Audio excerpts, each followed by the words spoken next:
What you're looking at is a piece of broadcast history that almost didn't survive. It almost went to the dumpster, but it was salvaged.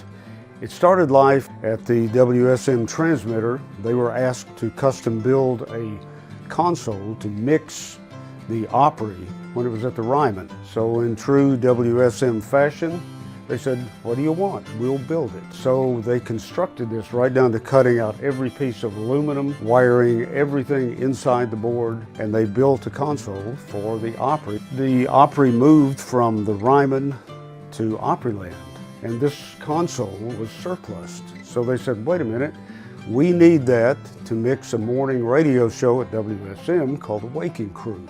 And we have still the original scribble strips up here that show all the instruments and some of the talent that was done with the Waking Crew.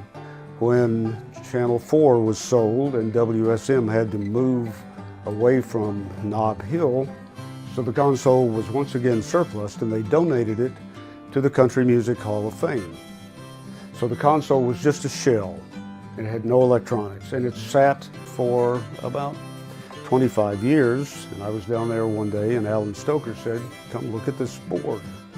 I called Joe Chambers here at the Musicians Hall of Fame, and I said, "Joe, I've got this console, would you like to have it for a display?" And he said, "No, not a display, it has to work." And I said, "But Joe, it has no electronics." And in his fashion, he said, "Well, it's got to have electronics."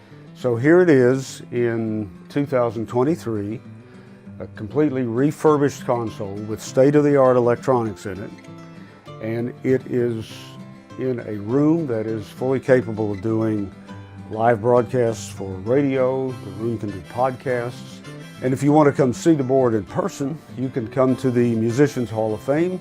It is an operating exhibit, and you can come in and have a look at it. Maybe someone will be in here working, you can see them work, or maybe there'll be a radio station doing a live broadcast and you can watch. It'll be just like old times.